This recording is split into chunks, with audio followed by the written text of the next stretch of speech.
મેડિકલમાં પ્રવેશ માટે લેવામાં આવતી નીટની પરીક્ષાનું પરિણામ જાહેર થયું છે અને નીટમાં અમદાવાદના એચબીકે સ્કૂલનો વિદ્યાર્થી રિષભ શાહ કે જેણે 720માંથી 720 માર્ક્સ જે છે તે સ્કોર કર્યા છે. રિષભ આપણી સાથે છે, તેની પાસેથી જાણીશું શું કહેશો જે રિઝલ્ટ આવ્યું છે નીટનું, કઈ રીતનું તૈયારી હતી અને કેટલા ખુશી છે? જો તૈયારીની તો એક વાત હું કહીશ કે પરિશ્રમનો બીજો કોઈ ઓપ્શન નથી. મહેનત તો ચોક્કસ કરવી જ પડે. જે પણ વિદ્યાર્થી સાંભળે છે એમના માટે કહીશ કે મહેનતનો બીજો કોઈ જ ઓપ્શન નથી. એક ખૂબ જ મહેનત કરી છે મેં, ત્યારે આ પરિણામ આવ્યું છે. અને બહાર નીકળ્યો ત્યારે મારે 700ની આજુબાજુની અપેક્ષા હતી, પણ 720 સ્કોર કરી જઈશ એ મને ખ્યાલ નહોતું. તો એ ખૂબ જ આનંદની વાત રહી છે મારા પરિવાર માટે. ઓકે, પરિવારમાં તમારા મામા જે છે તે પોતે ડૉક્ટર છે, તમારી સિસ્ટર જે છે તેઓએ પણ નીટ જે તે સમયે તેઓએ આપી હતી, તેઓ સ્કોર ના કરી શક્યા. એમનું એક સપનું, અધૂરું સપનું જે છે તે તમે પૂરું કર્યું છે, શું કહેશો?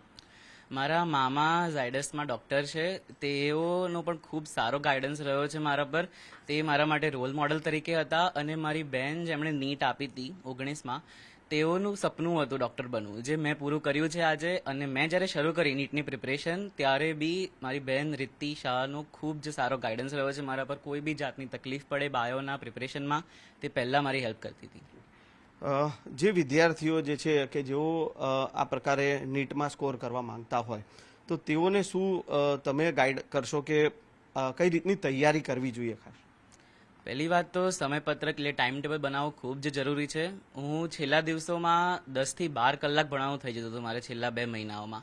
તો તે ટાઈમ ટેબલ હશે, પ્રોપર ગોલ સેટ કર્યો હશે તમે, તો જ થઈ શકશે. અને એક વસ્તુ છે, મહેનતનો બીજો કોઈ ઓપ્શન નથી, એ તો કરવી જ પડશે.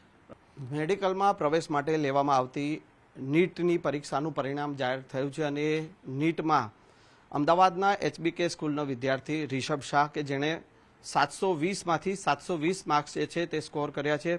રિષભ આપણી સાથે છે, તેની પાસેથી જાણીશું શું કહેશો જે રિઝલ્ટ આવ્યું છે નીટનું, કઈ રીતનું તૈયારી હતી અને કેટલા ખુશી છે? જો તૈયારીની તો એક વાત હું કહીશ કે પરિશ્રમનો બીજો કોઈ ઓપ્શન નથી. મહેનત તો ચોક્કસ કરવી જ પડે. જે પણ વિદ્યાર્થી સાંભળે છે એમના માટે કહીશ કે મહેનતનો બીજો કોઈ જ ઓપ્શન નથી. એક ખૂબ જ મહેનત કરી છે મેં, ત્યારે આ પરિણામ આવ્યું છે. અને બહાર નીકળ્યો ત્યારે મારે 700ની આજુબાજુની અપેક્ષા હતી, પણ 720 સ્કોર કરી જઈશ એ મને ખ્યાલ નહોતું. તો એ ખૂબ જ આનંદની વાત રહી છે મારા પરિવાર માટે. ઓકે, પરિવારમાં તમારા મામા જે છે તે પોતે ડૉક્ટર છે, તમારી સિસ્ટર જે છે તેઓએ પણ નીટ જે તે સમયે તેઓએ આપી હતી, તેઓ સ્કોર ના કરી શક્યા. એમનું એક સપનું, અધૂરું સપનું જે છે તે તમે પૂરું કર્યું છે, શું કહેશો? મારા મામા ઝાયડસમાં ડૉક્ટર છે, તેઓનો પણ ખૂબ સારો ગાઈડન્સ રહ્યો છે મારા પર. તે મારા માટે રોલ મોડલ તરીકે હતા. અને મારી બહેન જેમણે નીટ આપી હતી 19માં, તેઓનું સપનું હતું ડૉક્ટર બનવું, જે મેં પૂરું કર્યું છે આજે. અને મેં જ્યારે શરૂ કરી નીટની પ્રિપરેશન ત્યારે બી મારી બહેન રીતિ શાહનો ખૂબ જ સારો ગાઈડન્સ રહ્યો છે મારા પર. કોઈ બી જાતની તકલીફ પડે બાયોના પ્રિપરેશનમાં, તે પહેલાં મારી હેલ્પ કરતી હતી. જે વિદ્યાર્થીઓ જે છે કે જેઓ આ પ્રકારે નીટમાં સ્કોર કરવા માંગતા હોય તો તેઓને શું તમે ગાઈડ કરશો કે કઈ રીતની તૈયારી કરવી જોઈએ? ખાસ પહેલી વાત તો સમયપત્રક એટલે ટાઈમ ટેબલ બનાવવું ખૂબ જ જરૂરી છે. હું છેલ્લા દિવસોમાં 10થી 12 કલાક ભણાવવું થઈ જતું હતું મારે છેલ્લા 2 મહિનાઓમાં. તો તે ટાઈમ ટેબલ હશે, પ્રોપર ગોલ સેટ કર્યો હશે તમે, તો જ થઈ શકશે. અને એક વસ્તુ છે, મહેનતનો બીજો કોઈ ઓપ્શન નથી, એ તો કરવી જ પડશે.